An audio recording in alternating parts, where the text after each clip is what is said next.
Scientists estimate that our daily exposure to EMF radiation is 100 million times higher than it was in our grandparents' time. And with this has come a price no one expected to pay. The question you should ask yourself is your home killing you? Over 1 million articles of medical research can be found linking 9 of the top 10 diseases killing Americans to overexposure to EMF.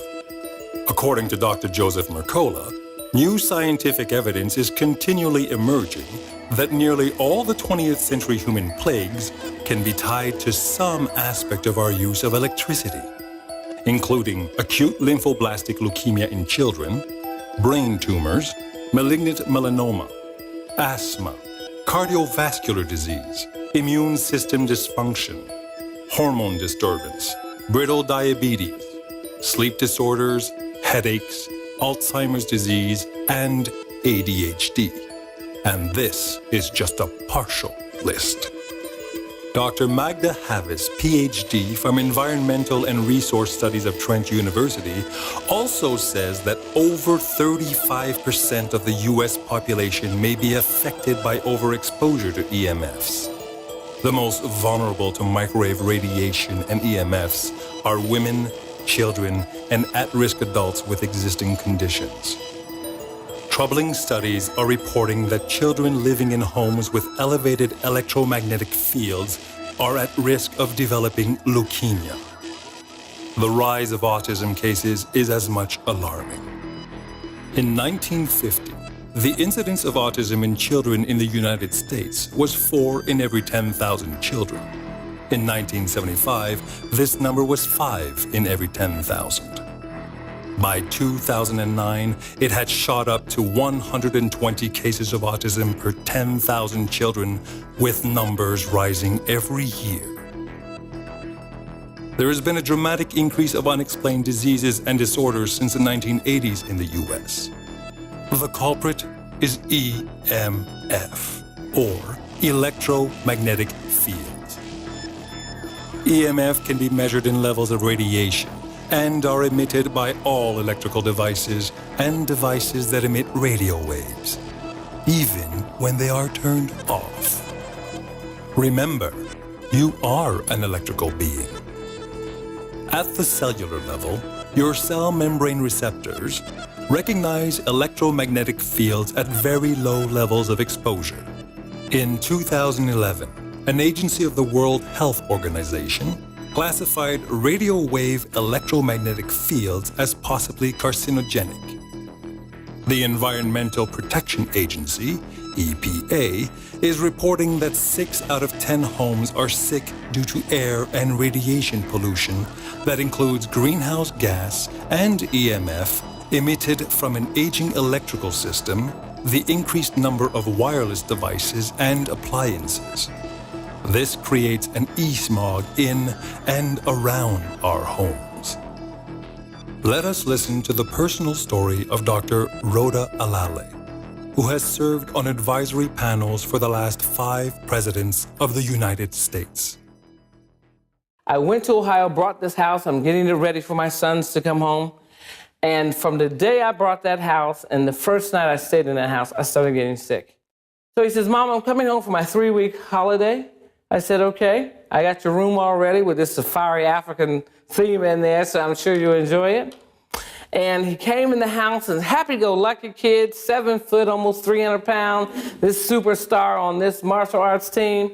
Within 3 weeks, he became one of the most belligerent, intolerable, disrespectful, disregarding human beings. This is a kid that was slap-happy, easy-go-lucky, who got numerous citizen awards, who was selected out of almost 100 kids that competed to go to Olympic Village. His teachers recommended him to people at our church. He was even named the top entrepreneur in the youth business club he was in. His personality personified, and he turned into a demon from hell. And I'm being kind in saying that. And so when I'm hearing these scientists and these engineers and these medical doctors talking about these facts and the science of EMF radiation impact on health, it was alarming and startling. And so I started on my journey. I was getting sicker and sicker and sicker. And the doctor said, Doc, you've got to get over this grief because all your organs are distressed. And I'm like, listen, I'm taking pills, I'm going to Reiki therapy, I'm counseling, I'm having massages. I mean, I'm not even working just so I can deal on grief. And I said, you know, there's got to be something beyond grief. And so my son's behavior was such, I said, well, maybe he has displaced grief. You know, his father's died and we just need to go to counseling. So we all went to counseling, and the counselor said, Doc, we have something here. Let me do some more tests with him. He did a battery of tests and came back and said, no, we have to send him to the specialist. So we sent him to the neurologist. They did a brain scan, and the doctor came out and said, Doc, I don't know how to tell you this. Your son has lost 60% of the energy that supports his brain theta wave, his center of emotional management. And he needs more comprehensive care. So we need to do some more tests with him. What I thought was going to be a 3-day hospitalization period ended up being almost 8 months. I was horrified because my son is losing energy in his brain wave and nobody can figure it out. And so I was fascinated with the brain scan that they were using. This PSE system stands for psychosomatic energetics, where they could actually measure brain waves off of a device that they put on the left wrist. I said, you know, I want to do that because I'm getting sicker. I need to have a part-time job that pays me a full-time salary. So I came to Toronto to train, even though this institute, the Institute of Dr. Ulrike Bannis, is out of Switzerland. She has an affiliate here in Toronto, and I said, okay, I'll go up there to train. And I was dumbfounded when on the second day, there were doctors there from all over the world, Czechoslovakia, Germany, Russia, everywhere. And the second day, a doctor walked up to me at lunchtime and she said, scanner here, let me scan your body. I want to see how much radiation you're absorbing in your body. I did not know that the body absorbs radiation from electromagnetic devices, electronics, etc. She tested my body and she said, Doc, you are 100% irradiating from your feet to the crown of your head.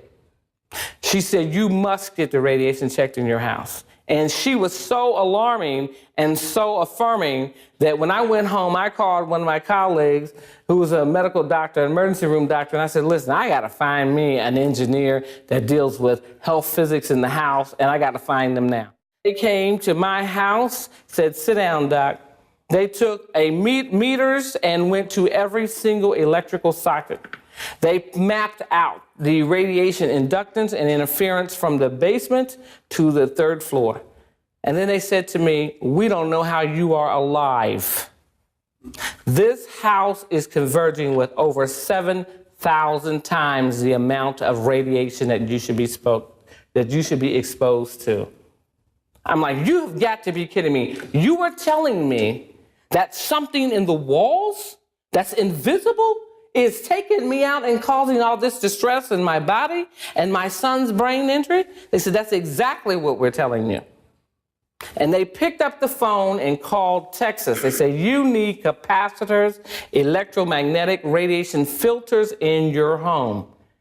And I was spellbound when they showed me the readings. My levels were over 1,500. They said, here's your brain injury for your son. Here's the reason why you've had this stroke. Here's the reason why you have sustained depression. Here's the reason why I had developed breast cancer. And I said, you are telling me the invisible forces of radiation in my house were killing us and taking our lives. They said, that's exactly what we're telling you. We thought that the bigger the home, the smarter the home, the safer it would be. With all these new electronics and appliances we need for comfort. Microwaves, hair dryers, flat screen TVs, energy-saving light bulbs, cell phones, Wi-Fi, computers, toasters, refrigerators. As we see, each appliance on its own may not create a field strong enough to impact you, but bound them together, and you are creating an E-storm in your house equal to a giant taser gun. Everything electrical dissociates or reduces oxygen uptake in the body and becomes an invisible assault entity. We could keep going, but I think you get the idea. The fact is, your house may be killing you. So, what can you do to reduce your exposure and increase your chances of a healthier and longer life? One option would be to eliminate the source of the problem. Right, like that's really going to happen. Most of us are not willing to make that drastic a change in our lifestyle. But there is something you can do. First, you have to become an educated consumer and learn about the EMFs. Second, you have to know what the EMF levels are in your home. A Nevvus World Distributor can help you measure the levels of EMF radiation in your home and office. It takes only a couple of minutes to do this. Let us listen to Dr. Rhoda Alale. And so let's just plug this meter in this wall and see what we get. You simply put it in the plug. You should count to 10 seconds. 1, 2, 8, 9, 10. Now you want to look at the lowest level that you see. You can see that the lowest level we're seeing now is 182, and the highest level we've seen so far has been about 192. So this tells me that the electromagnetic transients in this wall are high. They're higher than the recommended levels. So we need intervention. The intervention we talked about was a power guard. So we can take a power guard, simply plug it in up underneath your meter. You want to leave your meter in because you need to see how fast the power guard works. So we just turn it on. You'll see for a blue light, and you just look at your meter. How fast is that? 25 to 28. We have achieved reducing the electromagnetics in our bedroom to a safe level within less than 10 seconds. Don't wait until electromagnetic fields strike you down or one of your loved ones. Contact your Nevvus World Distributor today and get your free home EMF testing.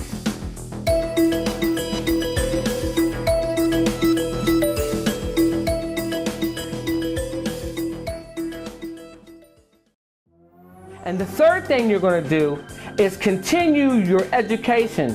Don't just remediate your house. Knock on your neighbor's door and tell them this is a national problem that we have to get the community involved. Go to your church and speak on the matter with your church and your civic organizations. This is not just about lowering and saving your family. I want you to join a national campaign to help us save others and reduce these incidents of so many of our families being sick from these high levels of electromagnetic radiation exposures.